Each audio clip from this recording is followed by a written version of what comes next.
This month's Where'd the Road Go is sponsored by 4 awesome people: Allison Cook, Super Inframan, Indrid Cold, and 36 Dingo. If you want to become a patron, www.where'dtheroadgo.com. And now our show. Transmission start. Welcome to Where Did the Road Go? Join us as we wander off the path and explore lost history, consciousness, the paranormal, unexplained mysteries, alternative thought, and much more. We are present on the web at wheredidtheroadgo.com. Now here is your host, Seriah.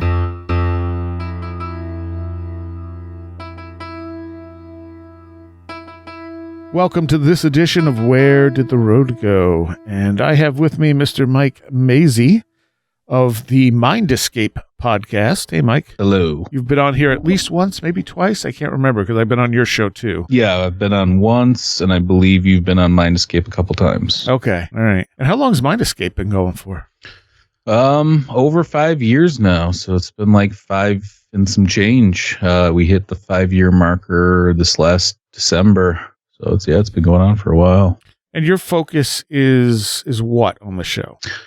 It's a philosophy podcast dedicated to exploring the mysteries of life. So I would say we take a philosophical approach and lens to the mysteries, whether it be, like fringe stuff, obviously ancient civilization stuff, modern mysteries as well, but, like psychedelics, consciousness, altered states of consciousness.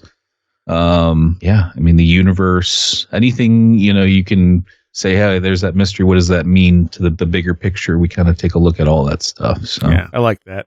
And you just released this documentary. You want to tell us what this is and how this came about? So, the documentary is called As Within, So Without, From UFOs to DMT. And we changed the name. It used to be called something else, and I'll get to that in a few minutes. But so we came into this roughly 5 years ago wanting to make a documentary. We were making like short documentaries for our channel. Like we made one on like the origins of ancient Greece and some other stuff, ancient psychedelic use, things like that. And we always wanted to do something. And then we came to the conclusion, well, let's make one on near-death experiences, because my mother had a traditional near-death experience giving birth to my one sister. We know a couple other people, as well as I know a decent amount about near-death experiences, and we've talked to enough people where I feel like we could have made a good documentary on that. And then COVID hit, and everything changed. This was, early 2020. And in terms of how we pivoted, so when COVID hit, we were like, well, what can we do? What kind of a project could we do now? Because we're not going to be able to fly around and do all the stuff that we were planning on doing. So we decided to pivot. I saw a tweet by one of my buddies on Twitter, Chris Wolford, who's a local Detroit UFO dude. And he was saying that he never got to tell his experience or story really in a format that, he's been on podcasts and stuff like that. And I'm just like, let's look into this. And then I'm pretty active on Twitter. I do pay attention to UFO Twitter a lot. I'm more of a watcher, an observer. I used to host a bunch of Twitter spaces on there on the topic for a while, but I feel like the experiencer side of it, you don't really see too many credible documentaries with people explaining their experiences that don't seem, like a little out there, right? Or trying to prove a very specific viewpoint. Right. Or a specific case and trying to make it as compelling as possible so people believe 100% what's being said. So all those things together, I will let's make a UFO experiencer documentary for people that are into UFOs, not necessarily catering towards the general public. Is you would get a documentary like The Phenomena, which I actually think The Phenomena is probably one of the best made UFO documentaries in terms of like the timeline, the graphics. You have Peter Coyote narrating it. It's just like, that's like the ultimate, in my opinion, regardless of what you think or whatever. It's just a chronological look at the phenomenon in a way that Most other documentaries get a little wacky in some cases. So I wanted to make something not like that, even though I think that that's the best of that kind, but just like I said, more experiencer oriented. So we talked with Chris, and we got Chris explained his experience that happened on his grandparents' farm.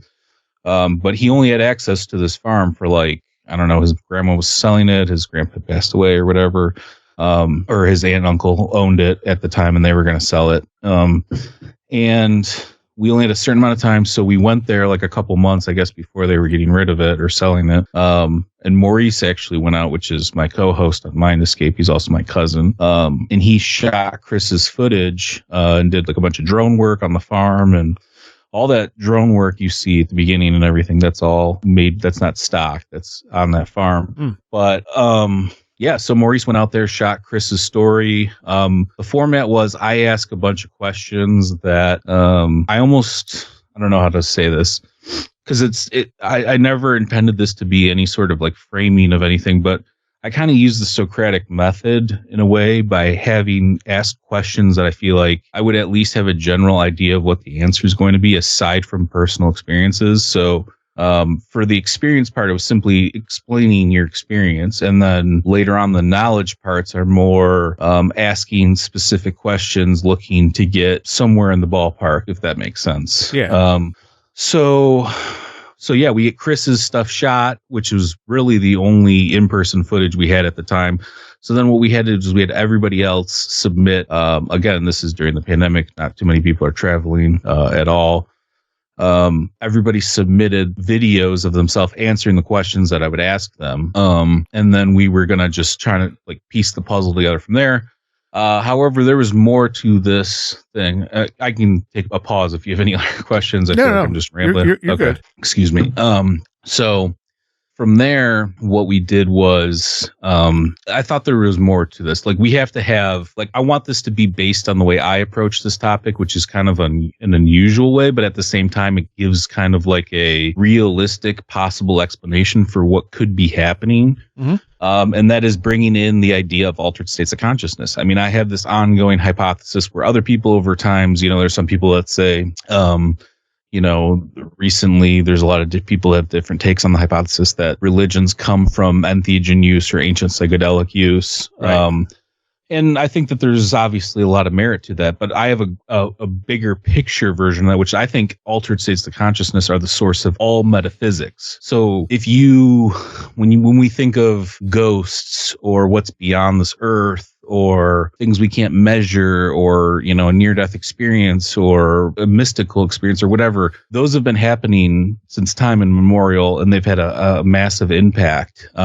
So my hypothesis is that very least, these experiences are being created by us in terms of find a new mystery, solve a new mystery, and keep doing that as a cycle. And through that cycle, we will evolve consciousness. So at very least, it's possibly some evolutionary mechanism for how we evolve our consciousness. Maybe it has a greater meaning. Maybe it doesn't. Maybe that's just the mechanism for survival or to further ourselves. So at very least, it's that. But at most, it could be us communicating with alien intelligence or interdimensional intelligence. People... I haven't seen any aliens or anything like that. Well, there's people that are smoking DMT, doing different psychedelics, that are having alien experiences every day, or talking with aliens or entities. There's people that do that in meditation. There's people, and by the way, I would never endorse psychedelic use, even though I'm a proponent for psychedelic possible therapy and mental health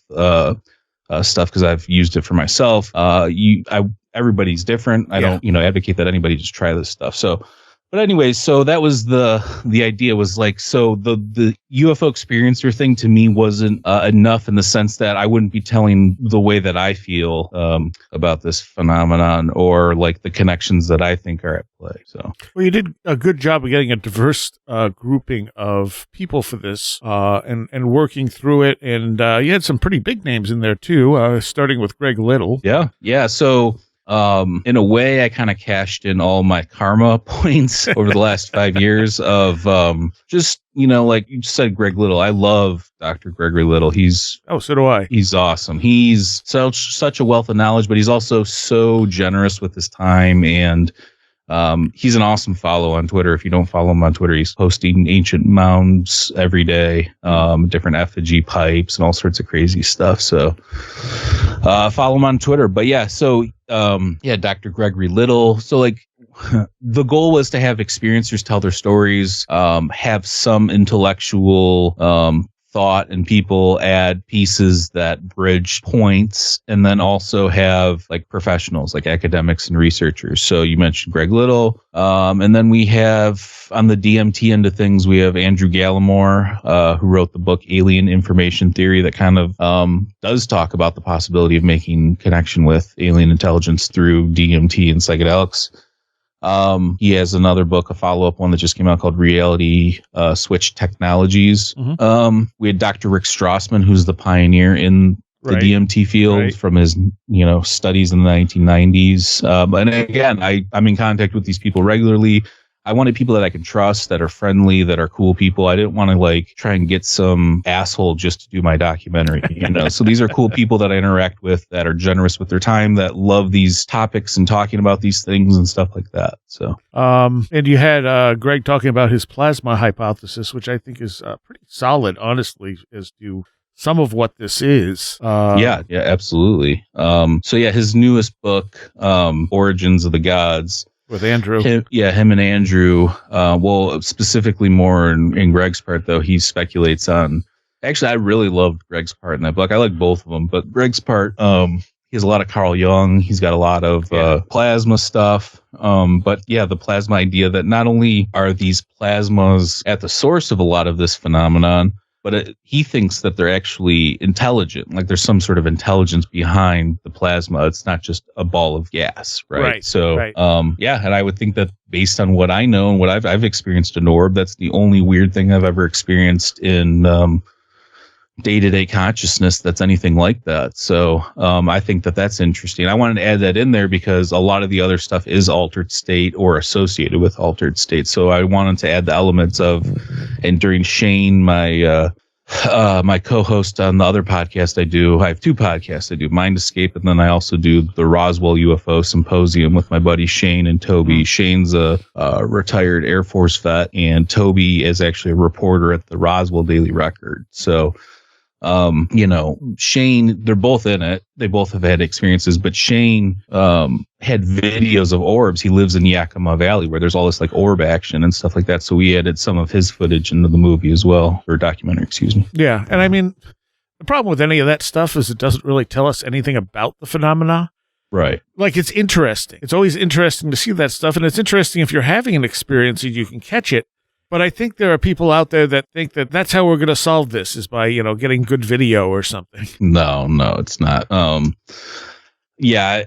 more of the person that doesn't want to see the alien or the monster, and I just want it to be compelling, in the movie. Yes. Like you don't have to show me the thing. I'm that type of a person where that aggravates some people I know, but everybody's always let down by whatever the thing is, right? So generally, I like the minimalist idea as well. One of the things Shane said that struck me as interesting, he said when he was seeing one of these things, it flashed through his eyes, like in one eye and then the other. Yeah, I mean, I don't know if you've seen Shane. He's got those insane, crazy eyes. I'm just joking. I give him a hard time, but it's something he's mentioned to me a couple times too. I've never experienced anything like that, but I do find that that's interesting. I have heard other people mention that before. Really? 'Cause I don't think I have. That struck me as, because it's almost like, does that mean he's not seeing it? It's sort of affecting his vision instead, like on another level? Right. Yeah. I mean, that's I interpret it like that, or is something it's giving off penetrating, but maybe when it hits the eye separately or something, I don't know. But I have heard other people mention that. And it is not like a common thing. It's not as common as saying, I was abducted or, Right. Oh, yeah. Look at some mark on my body or, whatever. But. It was just a little detail he mentioned that I had not heard before. And I'm like, that's interesting. Right. Like, what does that say about what he's experiencing? Yeah, absolutely. And I've had your friend Lea on before. And I always love his description of the thing he's seeing that was like a translucent plastic bag. Right.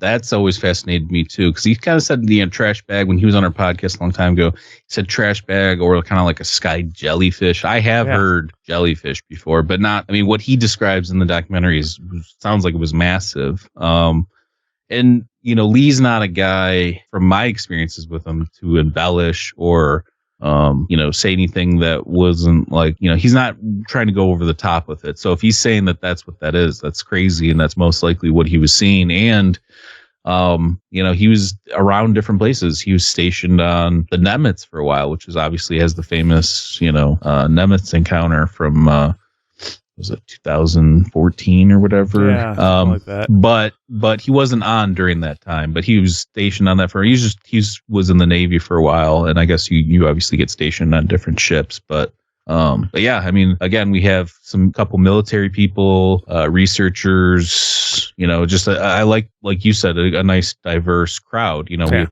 some people that are complete believers in things, other people that are more skeptical.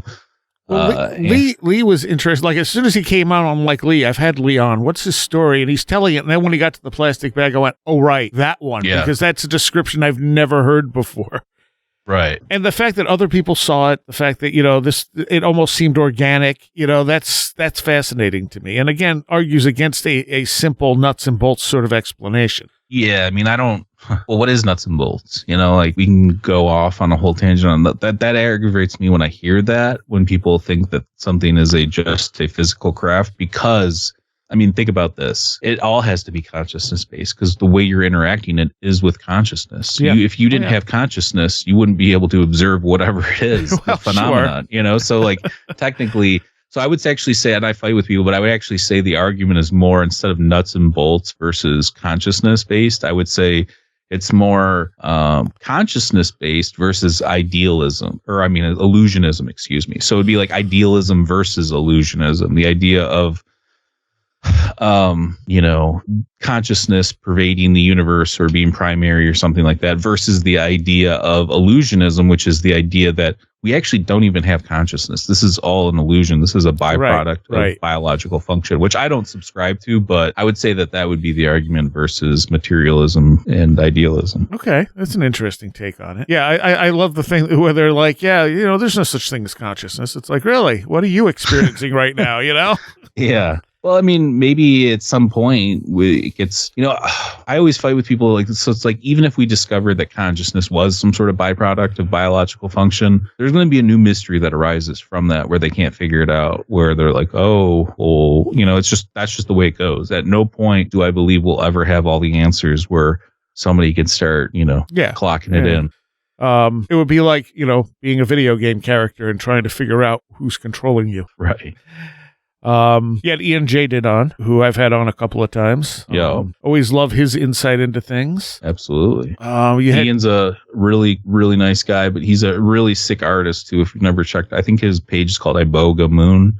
Yeah. He does really good artwork, but he's just a really interesting guy, and he's pretty skeptical. So when he tells that story, you listen, because I mean, knowing what I know about him, he's not just like a believer in a lot of stuff. He's into lucid dreaming and stuff, but maybe a little bit of psychedelics, but he's not one of these people that's out there investigating UFOs regularly. So you had Toby Martinez, who I wasn't familiar with. That's my buddy, my co-host from my other podcast. But he's a reporter at the Roswell Daily Record. Oh, okay. And he was talking about seeing orbs, which was interesting, and following them, and then hearing an underground noise. Yeah, that was weird. And I mean, that's one of those things where, like you've heard, like John Keel would collect reports of people who were hearing things like machinery running underground. Yeah. That always fascinates me. And if that also ties into the Fae, the Fae folk thing with it, underground layers and things like that. And this was the same thing that they ended up with. They heard something hit the car and there was a claw mark on it. Yeah, Toby's experience is crazy. We actually had an animator animate the first part of it. Yeah. Shout out to Aubrey. Aubrey also made our new logo, which is sick. So when at the end, when Toby's done telling, he almost seems like he's going to cry, and he gets like emotional. And I know that story is like very, even telling it, like even it was kind of a one take thing. It's not like we did a bunch of different takes of him. You know what I'm saying? So yeah. You could tell it really impacted him, and his friend having a weird sort of seizure. And I wonder if that was connected to the sound. I mean, because sound can affect us in a really strong way. Yeah, you hear people talk about what are those like? There's Zug Island, I think it's like right by kind of by where I grew up outside of Michigan, where people in Windsor can hear it. It's this like frequency. Some people call it like trumpets or something like that. Oh, yeah. But it's caused by this industrial area of Detroit. They've always, there's been like weird conspiracies and things like what could be going on there. What are they doing there? Kind of a thing. What's causing that frequency and that noise? There's been speculations that it's like rubbing of plate tectonics and things like that, but nobody's ever really come to any conclusion on what that could be. Yeah, same with the Taos hum. Yeah. Some people, it makes some people sick. Right. Other people don't even hear it. Well, it makes you wonder about that other stuff too. What's that thing that our government was investigating? The Havana Syndrome? Havana Syndrome. Yeah. We just did a follow-up show on that because they basically came out and said, yeah, this is nothing. Well, yeah, I mean, it could be exactly what we're talking about right now. It could be some sort of, could even just be some, natural thing, process of the earth that we just don't understand yet or something. It could be. In that case, I feel like some government was probably using something. Could be, yeah. It's just, I mean, it's not, if you're going to experiment with something, you're more likely to use your own people to experiment on because then you could check the results. Right. Just like cattle mutilations are probably, checking the cattle, and it's one of those for like mad cow. Yeah, for mad cow or radiation issues and stuff like that. I was going to say something else about that though. The Havana Syndrome. Also, someone had pointed out after we did the short on it. That it could have been that they were testing out some technology to stop people from being spied on, and it just, instead had a bad effect on the people that they were trying to protect from, using some anti-spy tech or something. Right. But yeah, I don't know. That's just bizarre. I have no idea about any of that. And Toby also had missing time, and that got me to thinking that is, like, I feel like missing time may not be the right term for it because for a lot of these people, there's a continuous timeline. I mean, there are some people who black out, but like his experience, there's no point where he's like, and then I don't know, we were just somewhere else. Right. I think his story was more. I think that is correct in the sense that you don't really say missing time because it's not technically missing. It's just being experienced maybe at like a higher rate. Yes, or exactly. Something like that. One of the things Jane Roberts Seth said that I always loved is that time passes at the speed that your consciousness can process reality. And so if you're having this, really massive experience like he was, time might be going a lot quicker for you without you realizing. Right. Well, I mean, you have space-time, the fabric of the universe, the physical space-time, but then you have perception of that space-time. So like really our physiology can do a lot. I mean, you talk about like adrenaline and endogenous chemicals and things like that. When you have something going like that, your whole it's like, I've mentioned this before, but it's like being on the road, a deer kind of walking right in front of your car, and you can either, time slows down and you have an option. Do I drive through this thing? Do I try and swerve around it? That kind of a thing. And I think if you gotten into a situation like that, maybe that time dilation can go on a lot longer than we think it can, or something along those lines. Yeah. And speaking of time, you had Michael Masters on there proposing the idea that this experience could be us in the future. Yeah. And I know some people really like that idea. And of course we don't know what it is, so we can't say, oh, that's wrong. Right. I mean, I don't think that's what's happening, but it's certainly within the realm of as possible as anything else.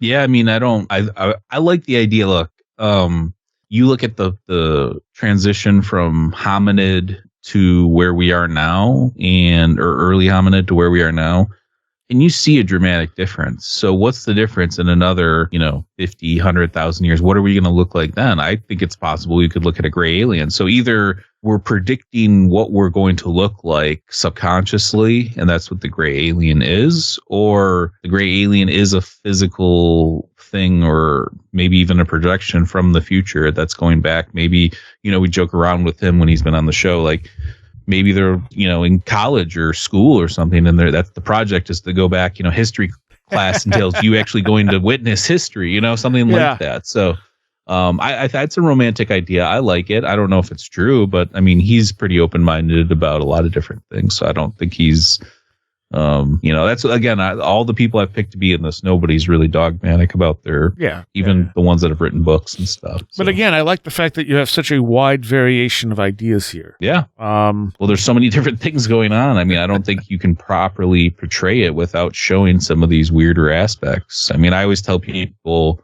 with the UFO stuff, we were talking about John Keel. I think the best book on the phenomenon is Operation Trojan Horse, in my opinion, because he kind of walks through like a little bit of everything in the beginning. True. And Keel's work in general is just fantastic. Yeah. I like the Eighth Tower. I think the Eighth Tower is incredibly valuable and has shown itself to yeah, that one's interesting. I know Shane loves that one. You guys bond over that. I think he's read it a few times recently, but yeah, I mean, Keel just nails it. He just, I got really interested. That's why I liked Operation Trojan Horse. There's a couple sightings from my hometown, Michigan, that I didn't even know about. 67. Actually, one of them hovered above the school my wife went to when she was younger. What else? Yeah, the airship mystery, all that kind of stuff. I love that stuff. So absolutely. And before we go on, because I want to run down everyone you have on here if we can, because there's a lot of interesting people here. Where can people see this? Okay, so we have it on our Patreon. If you want to watch the director's cut, which it's in high definition, 4K, it's done. The documentary's done. You can watch it on our Patreon for $7.77, but actually you don't just, for the $7.77 a month, and you can obviously opt out after you've watched it or whatever. For the $7.77, you also get all of our exclusive episodes that we've done. So I don't know how many are on there, but there's a lot. We have ones with like Randall Carlson, Rick Strassman, Greg Little. I mean, you name it. We have episodes that nobody's ever heard on our Patreon with those people. So you get that, you get the watch documentary, you get that, you get, all the other stuff, access to our Discord and all that stuff. So, but yeah, Patreon. And then, so the goal is to make a more refined and a little bit shorter version and try and get it onto a platform, but I don't know when that's going to be, or how soon. So my recommendation is if you want to see it, and I hope you do, you can check it out on our Patreon. I'll send you the link, Seriah, so you can add it in your show notes or whatever. Okay. All right. It's very well done. Like, this is beautifully produced. Who actually put it together? Well, I appreciate that. So this is literally a 2-man project. This is just me and Maurice. Okay. I help with a lot of the audio stuff because that's more my end of things. He's a videographer by trade. He's a professional wedding photographer and videographer, and he does his own creative stuff on the side too. So Maurice did all of the editing. Okay. Yeah. And then the only other person we had working on anything visual, Shane shot some B-stock, which was helpful for his portion of it. And Aubrey, as I mentioned, the person that designed our new logo, did the animation at the beginning of Toby's part. Okay. It's it's about 2 hours long too. Yeah, hour 49 minutes running time. So the next person up on this list was John Hogan, who I'm not that familiar with. John Hogan is my godfather and my uncle. He's Maurice and I's uncle. And he told us this crazy story of our grandfather, who I was very close with growing up and unfortunately passed away when I was younger. And he was in the Korean War. So he told us the story. And my uncle is actually kind of the one that got me into podcasting, because at the time we were doing this like mystical meeting type thing where we would talk about all the weird shit like how we're talking about now. But this was before I did podcasting. So it was more just translating those kinds of conversations into the podcast. So when you listen to our early episodes, they're super mystical, super, woo and things like that, because he's kind of an out there dude. He's an inventor too. So he's obviously based in reality as well. But he really, when people hear him talk about like metaphysical shit, like I remember one of our friends, we were on a camping trip. And one of our friends was like, dude, he's like, your uncle's crazy. He's like, if that dude ever started a cult, I would fucking join that. So, he's one of those guys. He's not like culty like that, but just, he's got those, when he speaks about that kind of stuff, he's just very, I don't know if intense is the word, but, he's very into it. So he told the story about our grandfather in the Korean War seeing a Foo Fighter. That was pretty much the whole thing. But I wanted to add him in there because he's been a huge portion of like my initiation into all this stuff, as well as kind of what got me, before I started the podcast, he's like, yeah, get in the game. You don't make any headway or you don't make any waves, nobody's going to know who you are. Nobody's going to, hear your knowledge, that kind of a thing. So, and next up, you had Anthony Tyler, who I've had on a couple of times, and his books are interesting because they're not written like a typical paranormal book at all. They're very philosophical, right? But he made a comment that a UFO is like a flying dream, and I thought that was an awesome way of describing it. Yeah, and I was on his show recently, and I said the same thing to him. I love that quote. He's got a podcast called Hoody Alchemy that he does now, but he's got a couple really interesting experiences. He grew up in Alaska. He's got a couple triangle sightings and a couple other weird sightings, I guess. But he's got a really interesting, philosophical way of looking at it. And he understands the keel and the mind and how these things are intertwined and stuff like that. And he's young too, which is kind of unusual to have somebody that young with that much interest and knowledge. I don't really talk to many 25-year-olds that know all of Keel stuff and philosophical underpinning, stuff like that. So, I don't know. I love Anthony. He's a good dude, and his thirst for knowledge is infectious for sure. Now the person he had on after that was Lea Prime, who I'm not familiar with. So Lea is a good friend of mine. We met actually doing Twitter Spaces about, I don't know how long ago, a year ago or something. She's into tech and ethical tech and AI and all that stuff, but she's very into the phenomenon. She's writing a book on Art Bell right now. Really? You would hit it off. She's all about a lot of the same stuff that you're into. She's a good follow on Twitter too. She's got a really interesting way of looking at the phenomenon. She's co-hosted recently a few episodes of Mind Escape. She's just really knowledgeable, and I really appreciate her opinions on stuff and her takes and everything. But so I wanted to add some people, and like I said, that I like their take or their opinion, or they have a really interesting, intelligent take on something, but they don't necessarily have an experience, kind of a thing. So that was a good segment. Also not familiar with Daniel Allen Jones, who was the next person up. So Daniel, same thing, kind of met him the same way as Lea. He's a really, really good dude. And actually, I've never met anybody that's been to all of the UFO events and festivals and stuff. This dude is literally at all the events. He knows all the UFO people, Bigfoot people. I guess he was really good friends with Jim Mars. And like Jim Mars gave him a bunch of his books when he passed away and stuff. So, I don't know. I love Daniel's takes. We've had him on Mind Escape a bunch, and he knows a lot about like ancient civilization stuff too. He runs a channel on YouTube called The Vortex, where he interviews a lot of people. I think he's really good friends with Nick Redfern as well. Oh, okay. He's an interesting dude. And again, I wanted people's opinions in there that I trusted. Same thing as Lea. Maybe they didn't have their own UFO thing to add, but their ideas on the phenomenon I resonate with. So, and then you had me for some reason.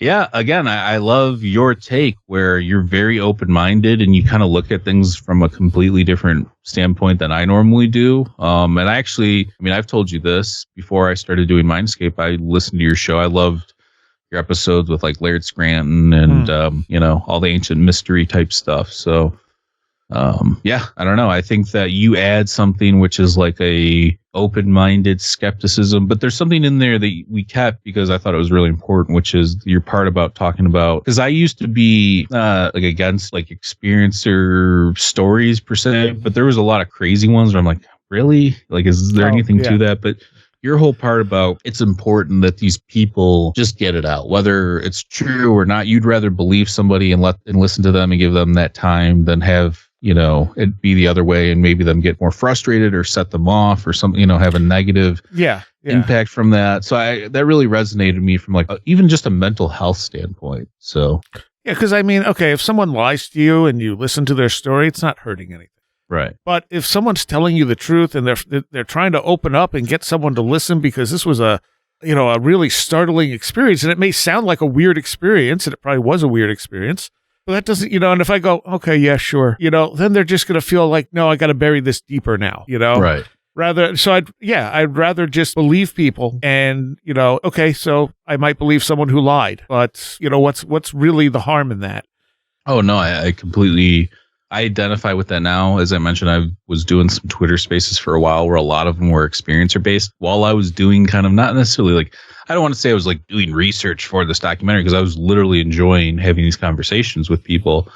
But that's kind of what I was doing, was just interacting with the experiencers and getting vibes from them. And yeah, I mean, the problem with that is you don't know who's bad actors and some, like on Twitter, sure, like who's, is this from an Alphabets, is this, right. Working for Twitter, like you don't know what's what sometimes, could be anybody, so from that standpoint, some of them got a little wacky, but yeah, I met a lot of cool people, a lot of honest experiencers that just want to tell their story, as you're mentioning. So that kind of just listening, I had never really listened to or talked to that many experiencers. And when I say that, I've had my own experiences. Obviously, I know other people. We've had people on Mindscape and everything, but I always kind of cherry picked ones that I felt like were believable or more believable. And now I'm kind of more with you. I just listen to everybody and then decide for myself, like which ones have some interesting aspects to that, maybe have a context in the greater or bigger picture. Yeah. And I mean, the thing is, only the person who had the experience really knows. Right. Like, so it's not really for us to make that judgment, Absolutely. Something else about, I mean, every once in a while I'll get a story and I'll go, this sounds so like TV movie-ish, like horror, sci-fi or horror movie-ish that it makes me wonder, like, right. Are they just making this up? Are they just, but I also get people who will write me and they don't want their story talked about on the show. They don't want it, out there. They just need to talk to somebody about it. Absolutely. So, and, there's an element of that too, that, and again, these two worlds coming together of the psychedelic community when they're talking about their trip reports, when people are talking about these entities that gave them this knowledge, or, there's a lot of crossover and stuff that people aren't really willing to talk about. I mean, you go on forums, you go on, like whatever apps, there's DMT World, there's different apps where people can go on and chat with each other about this stuff. Erwid, and share trip reports or give their trip reports. Now it's more common. You'll see it on YouTube and obviously people talking about it on podcasts, but it was the same for a while where that had to do with kind of like the legality of a lot of the compounds and substances, I believe. Yeah. But it's similar in the way that like some people still feel weird or ashamed because there's a mystical or metaphysical element of those experiences that I feel like was part of that not sharing as well. So next up you had Martin Ferretti. Yes. Martin is the host of the Alchemical Mind podcast. And again, somebody that we've had on the podcast a bunch in the past. And I wanted to, add, again, people that have experienced UFOs, people that were my friends that I trusted. There's actually nobody in the documentary that I don't know that we like contacted out of nowhere. So you could say what you want. You could say it's a good thing. You could say that's a bad thing. I don't know. But I've talked to all these people for hours, and I can, vouch for, or at least, speak to their character. And again, it's a wide variety of people. It's not like everyone's coming up kind of giving you the same thing. Right. Yeah. We're not pushing, like, again, there's all the UFO documentaries I've seen all have some component of the government and, the videos and this and that. And again, that's cool. I'll pay attention to that, but that's not what I find interesting about these topics. And then you had Matthew Roberts, who I also wasn't familiar with. Matthew Roberts. So Matthew was stationed on the USS Roosevelt. So talking about the videos, when the gimbal video was filmed. Right. Okay. And he wasn't one of the pilots or anything, but he was a cryptologist. He wrote a book called Initiated, about his experiences. He had kind of like awakening after that, where he realized, oh shit, like this is real. And then led to a lot of synchronicities, and he got into, the Kabbalion and, all that sort of mystical stuff. And now he's written his own books. I think he's working on a new book called Master of Animals.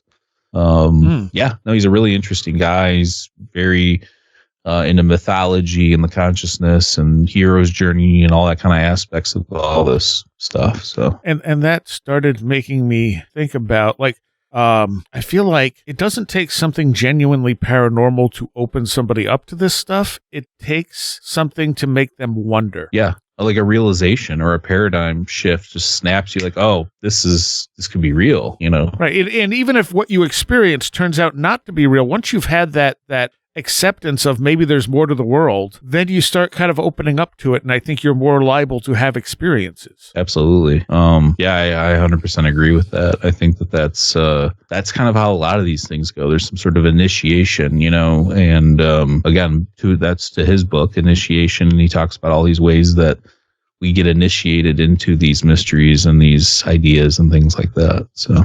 And there have been a number of stories over the years I've heard, and I've had my own experiences like this, where someone sees someone that seems like just a normal person, but for some reason, something about it strikes them, and it ends up taking them down, you know, even though that person doesn't have anything else to do with it, like they're like walking down the road in a weird spot or something like that, and it just sets things in motion. Yeah, absolutely. And, you know, Matthews had a lot of weird experiences with like female entities, you know, like in his bed, and I don't want to ruin his book if anybody wants to read his book Initiated, but yeah, all of his experiences weren't pleasant, and there's a number of people. Chris's experiences haven't always been pleasant. Right. His other, you know, like a lot of these people's experiences haven't always been the most pleasant, which is also interesting to me because my only encounters with the stuff was the day-to-day consciousness was the orb that I saw with my dad in his backyard. The other stuff is all psychedelic experience, meditation, lucid dreaming based stuff, which is all obviously altered states of consciousness. Right. And I think too that like any kind of shamanic journey, you know, a lot like shamanic experiences don't start off as good experiences because they're trying to break down things. Right. You know, they're trying to get you to unlearn, you know, to break habits, right. to you know, to look at things in a new way. So it tends to be a very unpleasant experience at first. And I think this is the same type of thing. No, I 100% agree. Actually, I mean, that archetype is, you go from South America and, you know, a lot of the plant medicine and ayahuasca traditions and tribes and everything, to the myth of Osiris, to the Eleusinian mysteries, and all of these have the archetypal going into the underworld, being taken apart, or something happening and then reemerging or being reborn or something along those lines. So that is like a very common archetype found throughout the world, not just certain parts. Yeah, the taking your body apart. Exactly. And sometimes they sometimes will put something into the person's body. Yes. So that was one of the more interesting things, crossover between the DMT thing and people's abduction experiences. So we have a couple of clips. There's one with Dick Kahn, I believe, somebody we've had on the podcast, where he's talking about in the DMT space, these little beings working on him, like tinkering on his head or his mind. And a couple other people, I think Jack, one of the guys on the DMT part of our documentary, also mentions the exact same thing. Yes. Yeah. And I've talked to experiencer people that have had abductions where they feel like they're being worked on in a similar fashion. So, you know, I've hypothesized what this could be. People get mad when you mention sleep paralysis, but I think sleep paralysis could be a real mechanism for how these things interface with us in that altered state. Because I've had sleep paralysis, not with an entity, but I can tell you that if I experienced that with an entity, I would 100% believe that something was happening to me that was otherworldly. But that doesn't rule out that that's some connection to some metaphysical thing or something that we can't see. It just means that that's what's happening. So, yeah, I think that all of this stuff, the DMT thing kind of plays into all of this because we produce DMT, also known as dimethyltryptamine. We know it's produced in our brains, our cerebral spinal fluid. Like, these are real experiments that have been, you know, confirmed through the University of Michigan Medical School. And if that's the case, why do we have the most powerful psychedelic within us? And how does that animate the world around us? Does that have any impact at all? Is it so nominal that it does nothing? You know, like, that's kind of, you know, what we explore. So it's produced in the spine then, because I know initially it's believed to be in the pineal gland, And then I thought Strassman said it was the lungs that looked like they were the source. So it's produced in the so University of Michigan, I think it was 2019 or 2020, did a study with rats where they show that it was produced in not just the pineal. Actually, the pineal might have been a mistake. It might not even be produced in the pineal. That might have been like being pulled, doing the experiment. It might have gotten pulled from a different part of the brain or something. But DMT is for sure produced in the brain, in cerebral spinal fluid, in the lungs, and I believe in the liver as well. And you know, they've tested this. So one of the hypotheses for a long time was that people that suffer from schizophrenia is that they don't have some sort of governor, controlling the amount of DMT or something coursing through their brain. So that was one of the speculations. However, they were never able to find a sufficient amount of DMT in the urine samples, which would indicate what that was. So, but it just goes to show you how powerful this compound is, where they believe it's the source of other things that are going on in the brain that are, causing hallucinations, stuff like that. But I think that why is this powerful molecule different parts of our body, and why is it found throughout nature? Not just flora, but also fauna. I mean, the Bufo allivaris Colorado river toad produces 5-MeO DMT out of its glands. These secreted out of their glands. People dry it and then they scrape it and smoke it. That's not the same toad that people lick, is it? No. Okay. Well, I think the toad licking stuff, I don't know if there's a specific one, but I think you can get super sick, so nobody do that. I think that's just one of those urban myths. I mean, if I'm wrong, maybe somebody could point it out, but yeah, so what you would do is, the 5-MeO secreted people, that have these toads do it, which there's an argument to be made. Obviously, you shouldn't be torturing an animal to get their, not that it kills it or anything, but it's just, you're putting this animal through stress. So, I mean, Hamilton Morris from Hamilton's Pharmacopoeia, which is like a famous psychedelic show. He's a famous psychedelic chemist. He puts forth, in one of his episodes, he shows you how to synthesize 5-MeO DMT, so people aren't having to find these toads and wrangle them and then get this stuff out of them, and who knows what else. They release it when they're scared, right? Right, and they squirt it out of their back legs and glands onto like a piece of glass, and then the people, they let it dry out, scrape it, smoke it. And it looks like you're right. I just Googled it, and the toad licking thing has never really been a thing, but the media made it a thing. Right. So, but it is because of that toad, because it does. Yes, so there's a lot of frog and toad iconography found in like Olmec civilization, which is kind of interesting. Did they know about it? In different parts of Central America and Mexico and stuff. The thing is it's more of a modern day, the 5-MeO. So you have NN dimethyltryptamine, which is what you find in plants. And then you have 5-MeO, which can be found in some plants too, whatever. But the 5-MeOs that people talk about is usually coming from the Bufo allivaris, which is the river toad. Okay. What was I just going to say about that? Well, just drew a blank. That's but okay. But when people extract NN dimethyltryptamine, that's more of like the entity encounters, the tryptamine palaces and worlds, a lot of the stuff you hear Terence McKenna describe in his talks. 5-MeO is more of a blast out of a cannon into like a white abyss kind of a thing, or it's kind of, I don't know how to explain it, but just it's more, there's a distinction between those two compounds when you do them, even though they're the same thing pretty much. Really? Okay, that's interesting. They had Dan Zetterstorm. Is that, I don't know if I'm saying his last name right. Dan Zetterstrom. He's the Signal on Twitter. Dan's one of the activists and UFO researchers. He created a show last year with another dude called Phenomenology, where they go to Colombia, South America, and they watch like the dancing lights and stuff like that in the mountain areas, and it's kind of interesting. He's a pretty, he's one of the people pushing to get Congress and, leading the charge with all that stuff, which again, I'm that's not what I'm into, but if they can get something uncovered or more stuff declassified, I'll pay attention to it. I'm I'm just not going out of my way to do that stuff. The problem is you have just as much possibility of getting disinformation as you do information.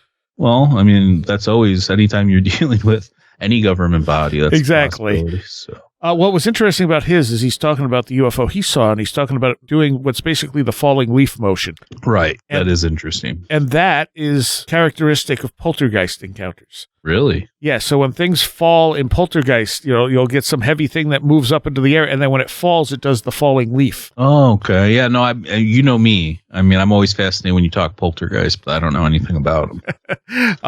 That's one of the things Willette pointed out in Illuminations when he was saying that some UFO encounters may very well be like mass poltergeists. Interesting. And he said the falling leaf motion in UFOs is just like the fall. And I never thought about the falling leaf motion in UFOs. You don't hear about it a lot. But then he talked about it. I'm like, oh, there's the falling leaf. Okay.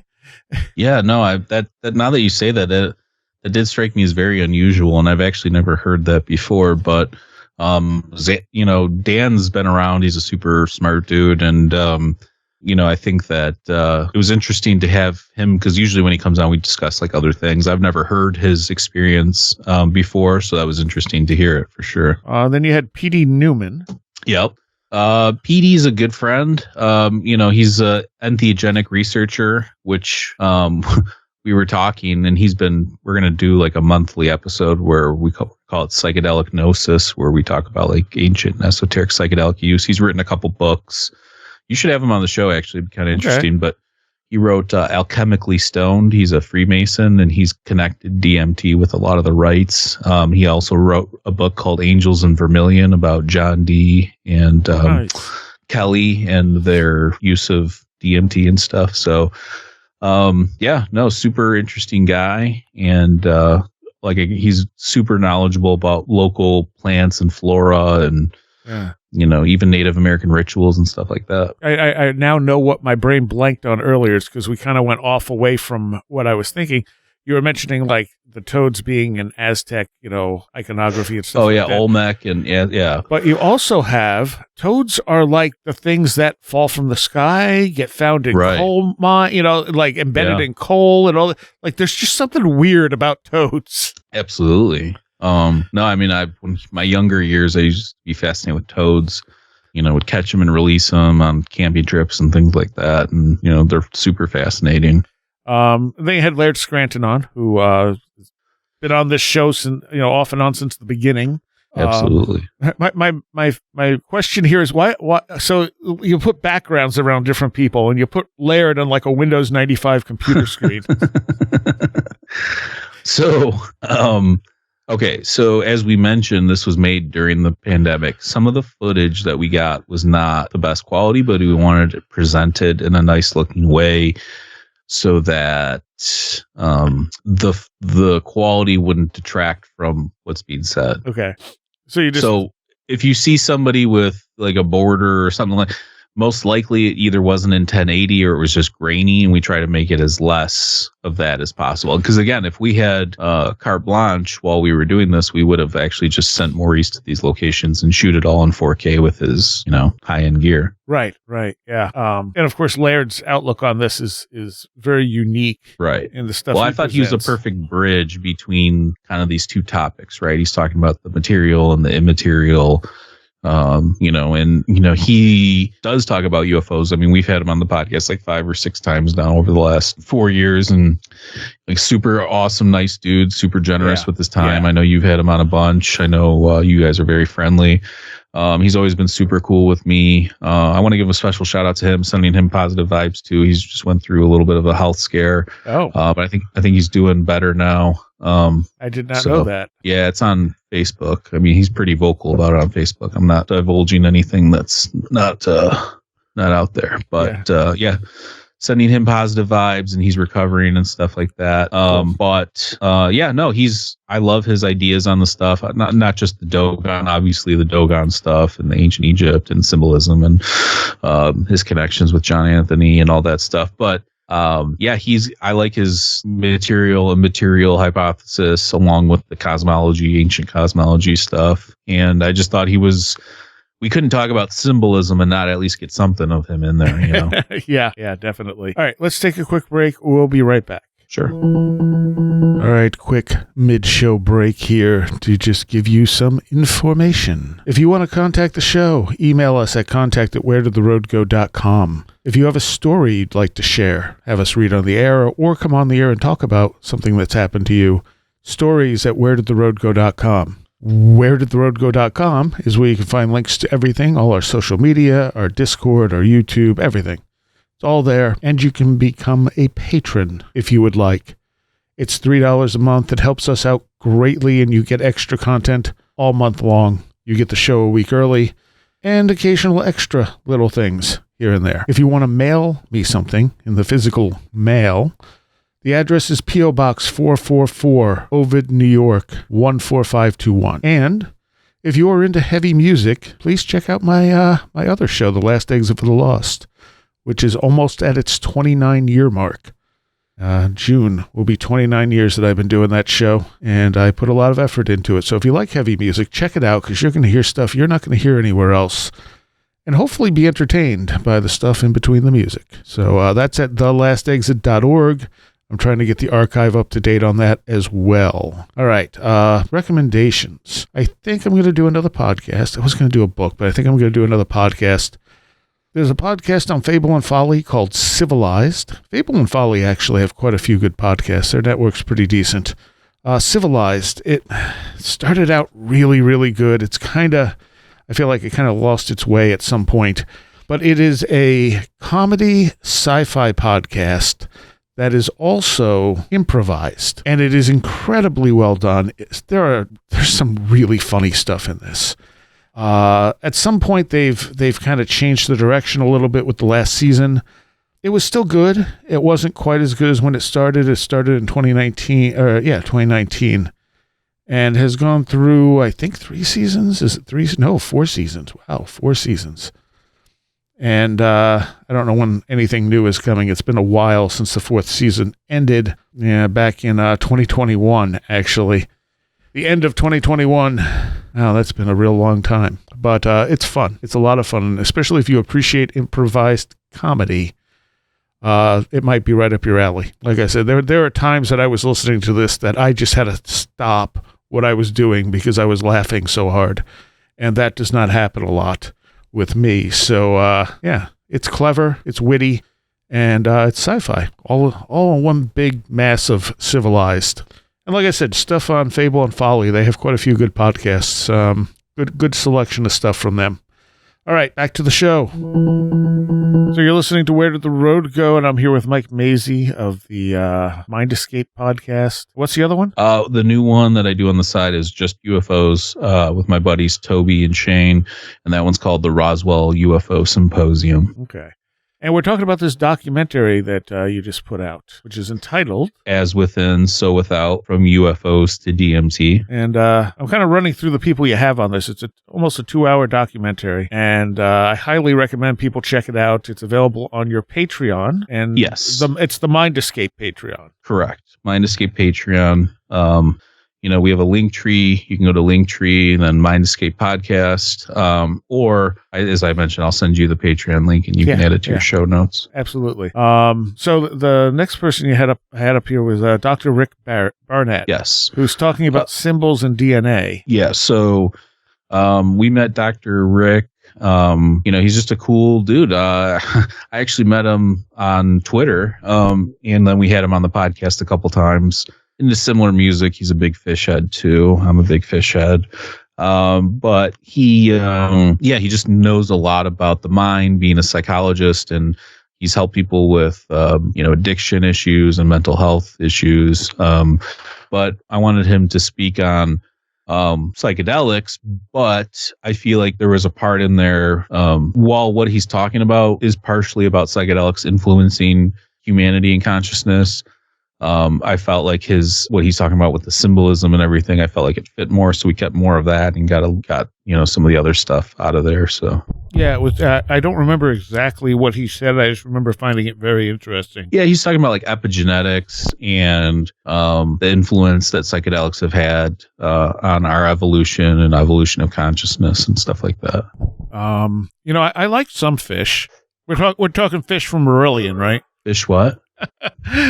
The old vocalist from Marillions' name was Fish, Fish. Oh, okay. Yeah, no, I like all music. I'm a musician, but I've always just been I've always gravitated towards jam bands just because I like improv.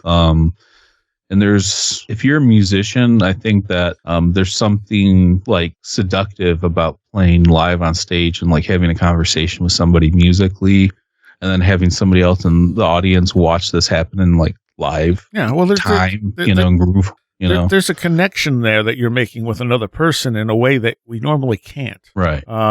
So Andrew Gallimore, yes, who was talking about DMT. Yes. Again, he wrote the book Alien Information Theory, which I highly recommend. He also wrote Reality Switch Technologies, which is his newer one. But these are books based on, the more recent ones, more about like just the metaphysics of nature of reality and psychedelics. The Alien Information one is more specifically about kind of a lot of the stuff we talk about in the documentary, which is something that I think is an interesting take on it. And I think it's something that should be explored more. And I don't know why more people don't talk about it. I guess it's just not as sexy as, the government stuff or whatever. I don't know. I think it's because the government stuff it fits more our view of, more the common people view of what UFOs are, like aliens. Period. Right. So when you start talking about psychedelics and stuff like that, they're like, oh, that stuff's not real. That's just hallucinations. It's not real yet. They used it in a PSYOP program for however many years, MK Ultra. Right.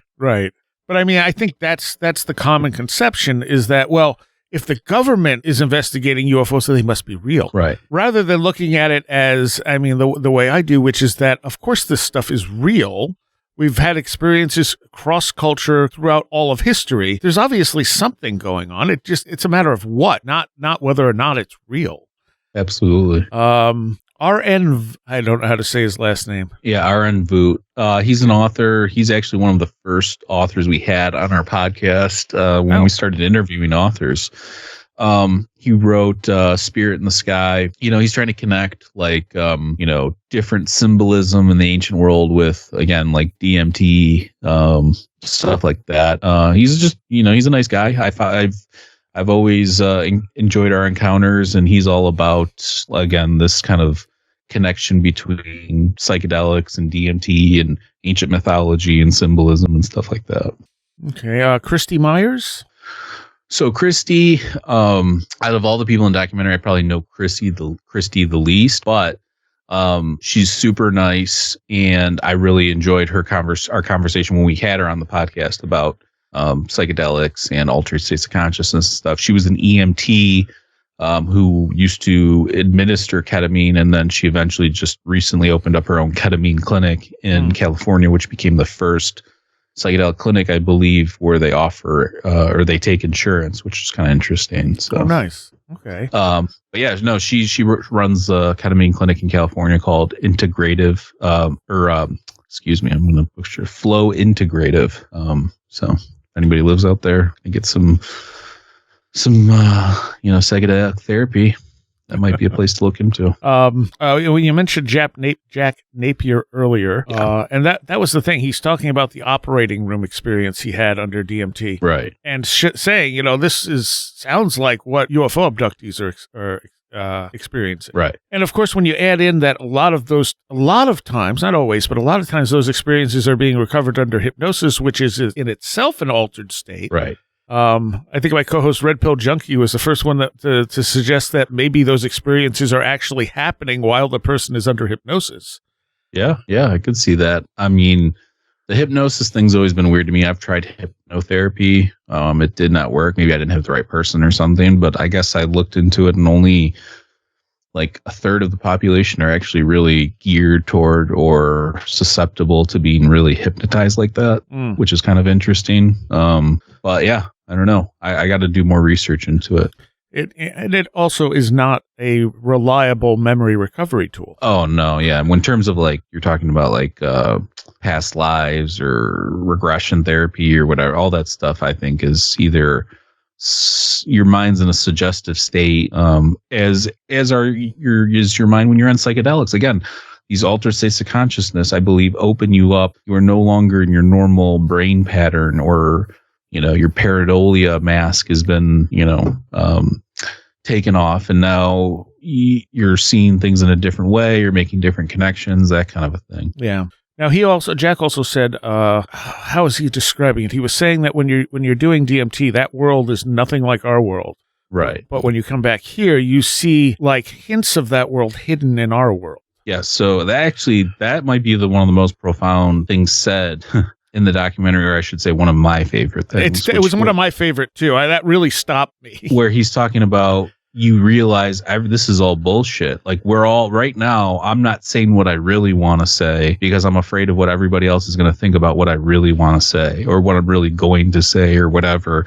And that when you're in that world, you realize all that's bullshit, and that this is real, and we don't treat it that way. I'm just trying to summarize from my memory, but basically that we're not being our true selves in this reality, kind of a thing. I don't think we can quite. I mean, I think that's part of the goal of any kind of spiritual practice should be to find as much of your true self as you can. Right. Because it is sort of hidden from us because of culture and things like that. Well, I don't know anybody, and I mean, this would be an interesting experiment, but I don't know anybody that would post the stuff that they're really thinking or really saying on these platforms. Maybe part of the time, but not 100% all the time. It even happens on Instagram, where people will post the best version of themselves, little crop pictures, they'll use filters or whatever. So again, I think we both resonated with that because we know it's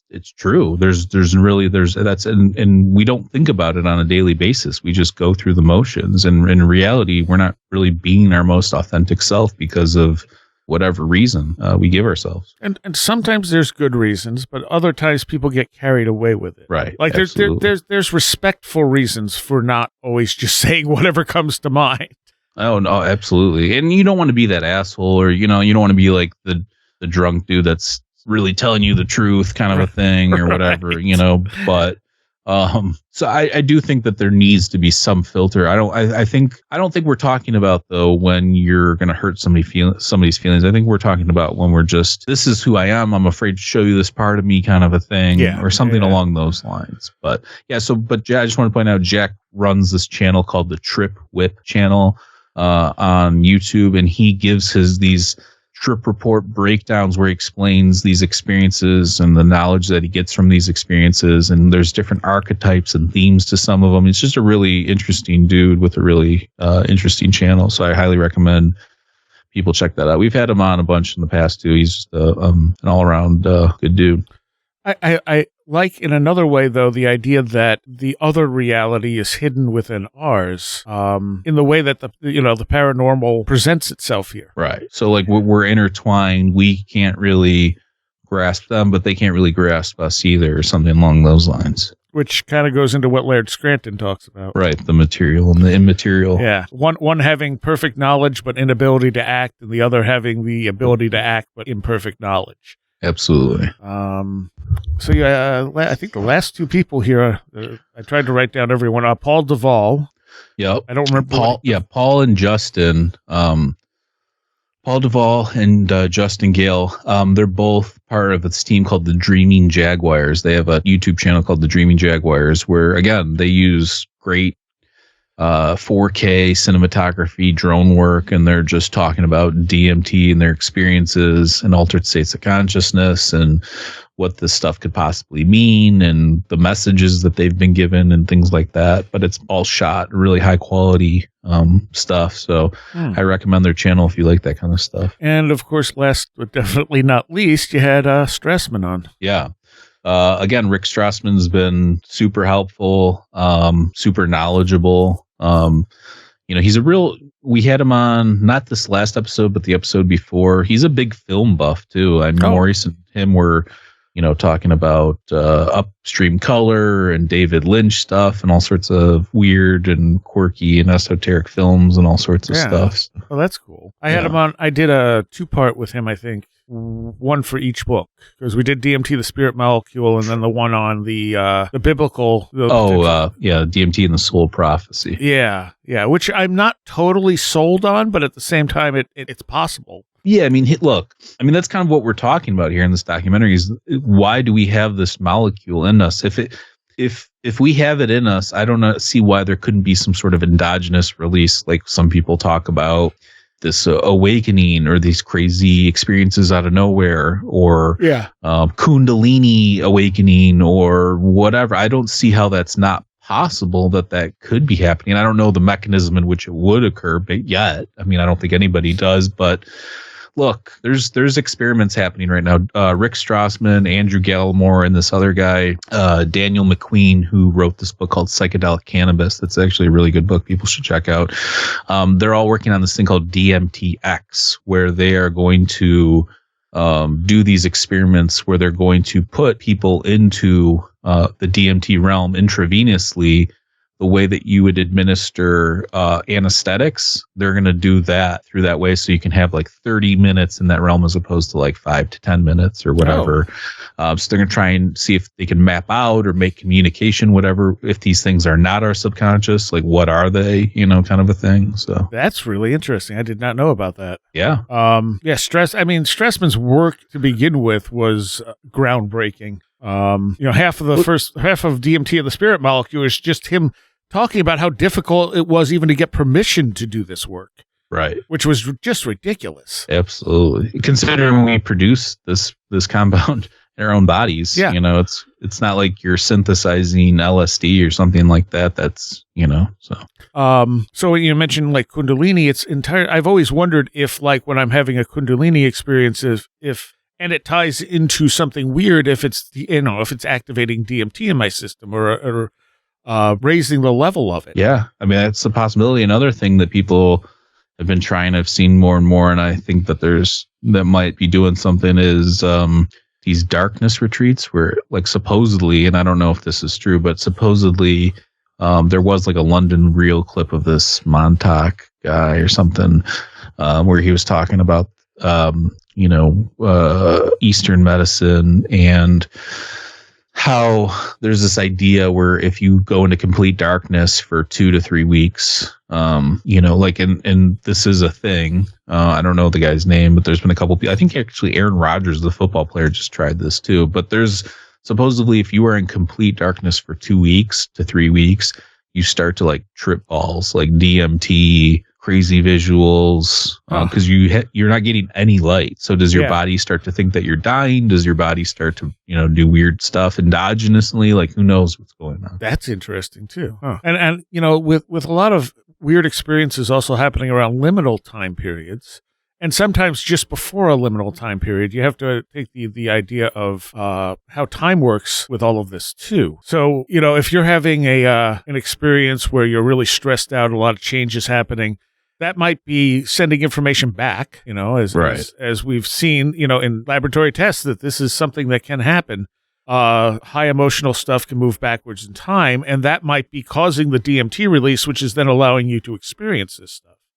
Right. It's just, I could see something like that happening. I don't know. It's just so, the psychedelic stuff's just so bizarre. Even though, I've done psilocybin, over a couple hundred times in my life. And it each time it brings something new and interesting to, the thoughts and ways I approach my own philosophy and outlook on these things that, I've had a journal since I was like in high school, but I stopped like a psychedelic journal because I started taking psychedelics when I was in high school. And some of those trips that I wrote down back then are, it's crazy that the insights that I was getting back then would be on par with some of the stuff that people are talking about and thinking about today. So, cool. I'm not advocating that people take these things, but I think they are a powerful tool. And I do think that you can gain knowledge, if used properly, with reverence. Yeah, that's an important part of it. If used properly with reverence, not just recreational. Right. And I've done it recreationally. I did it a lot recreationally throughout my life, but I think that, I don't think you gain anything from that, right? So like it would be no different than going to drink and then waking up the next day. Like, you know what I'm saying? Like when you don't have the reverence, it just becomes another compound. But when you do have the reverence, it catapults this thing to, it becomes a super compound that propels you, into the mind of the universe or something along those lines. All right. So we are just about out of time. Do you mind sticking around for a short Patreon? Yeah, let's do it. Again, tell people what the name of this documentary is and where they can get it. Well, I just want to say thank you so much for having me back on. Again, I love your show. Appreciate everything that you do. And you've had a lot of influence on a lot of people. So thank you. And so, the documentary is called As Within, So Without, From UFOs to DMT. It's on our Patreon page for $7.77. Lucky. Look, for that amount of money, you also get a bunch of episodes, again, that we've done with Randall Carlson, Rick Strassman, Laird Scranton, Dr. Gregory Little, tons of people. So, and our Discord and all that stuff. So check it out. And if anybody needs anything, send me a message or whatever. But I'll send Seriah, I'll send you the link and you can add it to the show notes. And your two podcasts are? Oh, yeah, sorry. Mind Escape podcast is my main one that I've been doing for the last over 5 years. It's a philosophy podcast dedicated to exploring the mysteries of life, basically all the stuff we've discussed throughout the episode. And then the other one's the Roswell UFO Symposium, which is just UFO and UAP stuff. We're on our 12th episode, I believe, on that one. We've had some really interesting guests, actually. We had, let's see here, John Burroughs from the Rendlesham Forest incident on, and that was really interesting to see a lot of the physical effects. And we also recently had on James Fox, director of The Phenomenon, and lots of cool people. So we look forward to, that's one thing about that UFO podcast is on Mind Escape. I've had UFO people on. We've talked about UFOs a lot, like probably 30% of the time, but I never really got into the real guests and all that stuff within the ufology and, circuit and everything like that. So it's going to be interesting to get to interview a lot of the people that, we've all been seeing forever. So, all right. Well, thank you for coming on and thank you for this documentary. No, thank you, man. I appreciate it. And thank you for being in it. I'd like to take a moment here to thank all of my patrons because all of you help make this show possible. And I want to give a special shout out to those of you pledging $10 or more. Billuminati, Chuck Shutters, Leanne Cherry, Matt in Delaware, Allison Cook, Super Inframan, Indrid Cold, 36 Dingo, CJ, Tim, Andrew Nichols, Matthew Sproul, Christine, a blue second gen MR2 drifting around a Japanese mountain, Patricia Guy Quinta, Alex Whitcomb, American Rambler, Andrew Maines, Ann Wintowski, Barbara Fisher, Beverly Williamson, Big Boy Limina, Charles Davis, Charles in Florida, Land of the Crazy and Communicable, Chris, Craig Cicernos, Craig Parmenter, Diane B, MTK, Eric Todd, J Otto Bullet, Russ Rouse, James Lattimore, James Lindsay, Jim and Sophie, John Bracken, Carla Mahoney, Kevin Schreck, Cool Kitty, Kristen L, Laser Printer Jam, Lauren McLean, Linz Jackson K, Luke Osborne, MJ Armstrong, Mark Brady, Mr. Weird, Oli Andre Olar, Patricia W., Paul Jeffries, Ray Benedetto, Riker and Stark, Ron Dupre, Sam Sharon, Seed Person 1, Stacy Sherwood, Tactical Therapist, Taylor Bell, Thunderboy, Tyler Glimstead, Vincent Trewell, Walker, Will Gebhard, Craig Sagastumi, Will Powell, Ren Collier, and Caroline Walker. Thank you all so very, very much. There is a Patreon segment to go along with this show. We continue talking for a little bit. And that'll be up for patrons later this week. If you want to become a patron, go to wheredidtheroadgo.com. And it's only $3 a month. You get extra content all month long, some surprises here and there, and the show's a week early. So it's well worth your $3, I would hope, anyway. All right, so I will see you next time. You have been listening to Where Did the Road Go? This show is made possible in part from our Patreons, and we thank you and everyone listening for helping us continue this exploration of the strange. You can always find everything Where Did the Road Go related at www.wheredidtheroadgo.com. And thank you so much for your support.